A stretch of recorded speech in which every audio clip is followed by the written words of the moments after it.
Honorable Chief Minister of Maharashtra, Shri Vikas Batra, Honorable Union Minister of Coal, Shri Vikas Batra, Chairperson CRC, Dr. Dio, Secretary CRC, distinguished guests, ladies and gentlemen.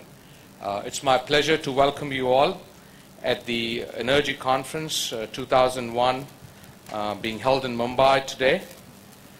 We live in actually very fascinating times. As you know, that our region and our country in specific is going through, is probably one of the highest growing regions and countries in the world. And ironically, at the same time, we're seeing slowdown and almost recessionary conditions in the developed Western markets. In spite of that, energy prices continue to be at all-time high, and at the same time, we're all competing for the scarce natural resources globally. And I think for the Asian region, this is a new paradigm for energy security. And as I said, we compete against global giants. And we also have to go for where the energy resources are, and at times that happens to be in markets and regions which have political challenges and hence risk associated with it.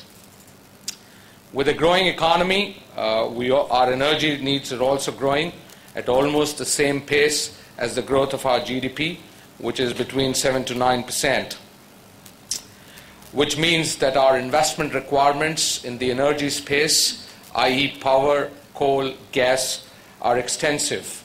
We also need significant investments in the downstream, i.e. transporting, and also assessing and making the access available to the end customer, which means we need to make investments in transmission and distribution in case of power, in gas pipelines, and also for infrastructure for importing resources.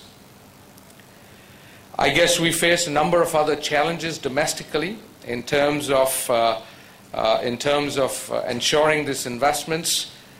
In the next 5-year plan between 2012 and 17, it is estimated that India will need hundreds of billions of dollars in these 3 critical sectors.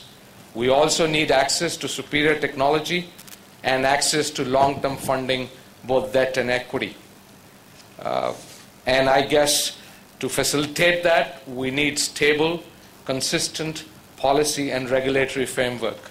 As most investors would say, that the best regime, policy and regulatory regime, which produces minimum surprises. And of course, at the same time, the policy makers and regulators have to balance the consumer interest, ensure competition in the sector, and make sure the financial viability and health of the sector is maintained.